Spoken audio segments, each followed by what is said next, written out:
بسم اللہ الرحمن الرحیم۔ لیکچرر سید رئیس عباس نقوی، عسکری کیڈٹ کالج کلر کہار آپ سے مخاطب ہوں۔ عزیز طالب علموں، امید تو ہے کہ آپ خیریت سے ہوں گے اور اپنی تعلیم کو جاری رکھے ہوئے ہوں گے۔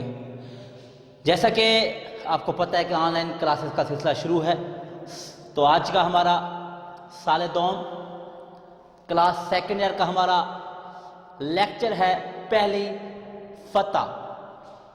یہ بہت ہی ایک بہترین سبق ہے، ایک بہترین لیسن ہے۔ اس سبق کے لکھنے والے ہیں نسیم حجازی، جو کہ ان کا قلمی نام ہے اور ان کا اصل نام محمد شریف تھا۔ نسیم حجازی جو کہ ایک ممتاز ناول نگار تھے، ایک اعلیٰ پائے کے ناول نگار تھے، اور میں تو اپنے طالب علموں سے گزارش کروں گا، بلکہ ہر طالب علم سے گزارش کروں گا کہ وہ ان کا ناول خواب و خون ضرور مطالعہ کرے اس کا۔ انہوں نے بہت ہی اچھا انداز سے اس کو لکھا ہے۔ اس ناول میں انہوں نے قیام پاکستان سے پہلے کی مشکلات، قیام پاکستان سے پہلے مسلمانوں کی کیا صورتحال تھی، انہوں نے قیام پاکستان کے لیے کیا کوشش کی، پاکستان بننے کے بعد انہیں کن حالات کا مقابلہ کرنا پڑا۔ تو یہ لازمی خواب و خون ان کا ناول ہے، ان کا مطالعہ کیجیے گا۔ نسیم حجازی جس ممتاز ناول نگار ہونے کے ساتھ ساتھ ایک اعلیٰ پائے کے صحافی بھی تھے، اور ان کی اسلامی تاریخ سے کافی وابستگی تھی۔ مصنف کے تعارف کے بعد ہمارا جو سبق کا عنوان ہے وہ ہے پہلی فتح۔ اس سبق کے تعارف میں آپ کو بتائیں کہ اس سبق میں ہم نے انشاءاللہ تعالی مسلمانوں کا شاندار ماضی کا مطالعہ کرنا ہے، کیونکہ جو قومیں اپنے ماضی سے غافل ہوتی ہیں وہ پروان نہیں چڑھ سکتی، ترقی نہیں کر سکتی۔ اب میں اپنے ہیروز کو یاد رکھنا چاہیے، اپنے ماضی کو یاد رکھنا چاہیے، اور ان کو جو خدمات ہیں ان کو خراج تحسین پیش کرنا چاہیے۔ اس کے بعد مسلمانوں کا جذبہ جہاد ہے، شروع سے نبی کریم آقا محمد مصطفیٰ صلی اللہ علیہ وآلہ وسلم کے دور سے لے کر اب تک جو مسلمانوں کا جذبہ جہاد ہے وہ بے تحاشا ایک قابل تحسین اور ایک غور و فکر کے قابل ہے کہ مسلمانوں نے ہمیشہ جہاد کے لیے کیا کچھ قربانیاں دی، جہاد کے لیے انہوں نے اپنی جان و مال کی پرواہ تک نہیں کی۔ اسی طرح اس سبق پہلی فتح میں بھی مسلمانوں کے شاندار ماضی کے ساتھ ساتھ مسلمانوں کا جذبہ جہاد کا بھی ہم مطالعہ کریں گے۔ فتح سندھ کا پس منظر بھی اس سبق کا تعارف میں ہے کہ فتح سندھ کس طرح انہوں نے مسلمانوں کا داخلہ کس طرح سندھ میں ہوا، اور کس طرح یہ فتح سندھ جو ہے وہ دروازہ ثابت ہوا۔ اسی طرح فتح سندھ میں سندھ کو باب الاسلام کہا جاتا ہے، یعنی اسلام کا دروازہ بھی کہا جاتا ہے۔ پھر ایک مظلوم کی فریاد، کس طرح مسلمان جو ہے ایک جذبہ ہے ان کے اندر مظلوم کی مدد کرنے کا کیا جذبہ ہے، کہ اس سبق میں بھی مظلوم کی فریاد پہ کس طرح مسلمانوں نے لبیک کہا، اور اس کے لیے جہاد کے لیے مالی معاونت، جس طرح ہم نے پڑھا ہے کہ مسلمانوں کا جذبہ جہاد، اسی طرح جذبات کی مالی معاونت کہ وہ جہاد کے لیے کسی بھی مالی معاونت سے پیچھے نہیں ہٹتے تھے۔ اور اس کے بعد اس سبق کا جو اہم کردار ہے وہ آگے کردار ہم سبق کے میں آپ کو بتاؤں گا، لیکن اس سبق کے جو اہم مرکزی کردار ہیں، جو ہیرو ہیں، وہ محمد بن قاسم ہیں۔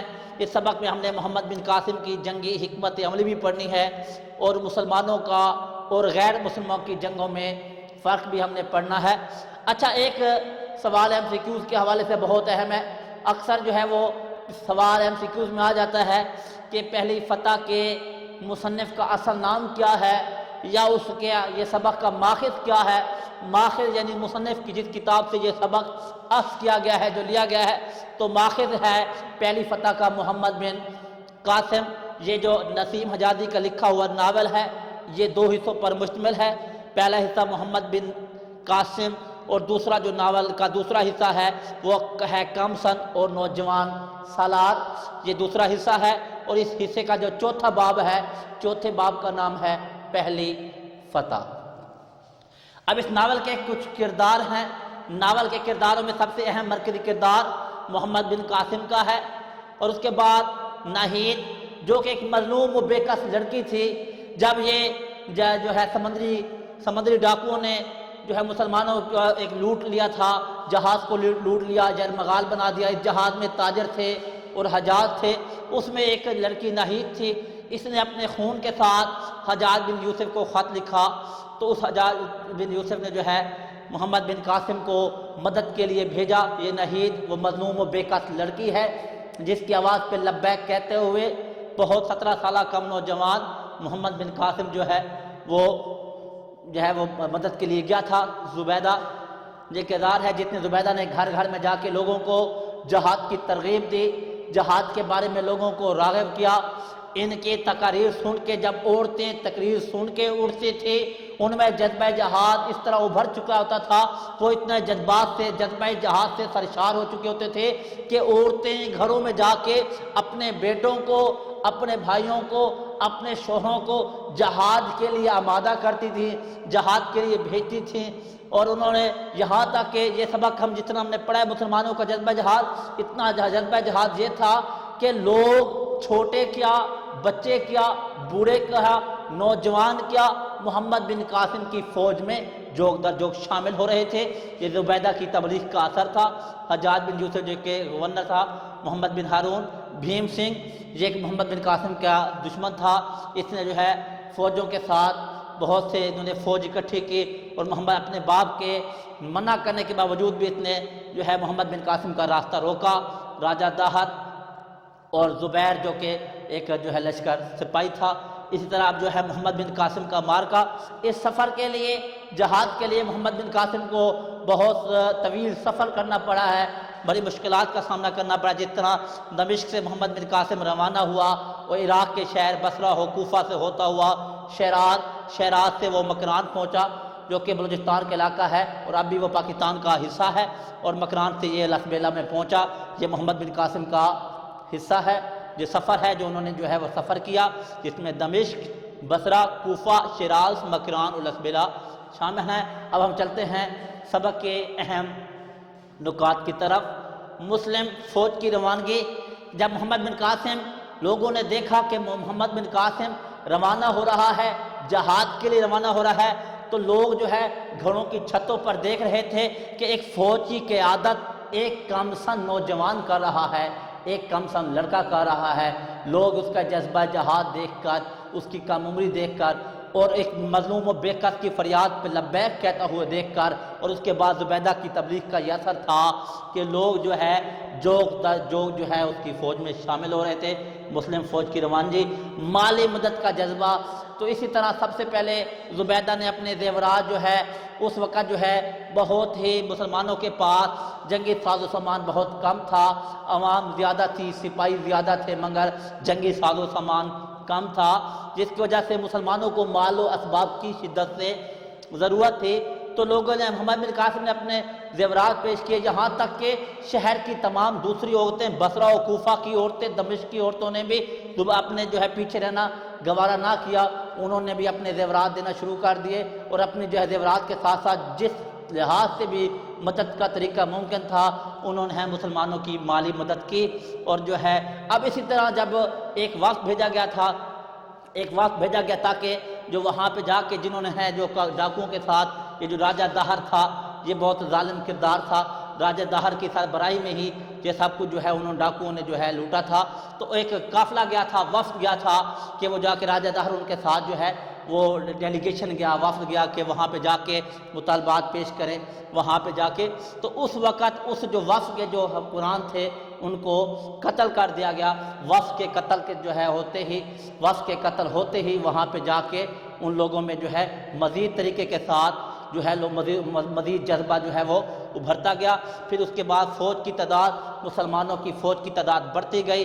بھیم سنگھ کی فوج، میں لیکچر کو سمیٹوں گا تاکہ لیکچر کا ٹائم بھی زیادہ آپ کا ضائع نہ ہو اور مختصراً آپ کو بات کی سمجھ آ جائے۔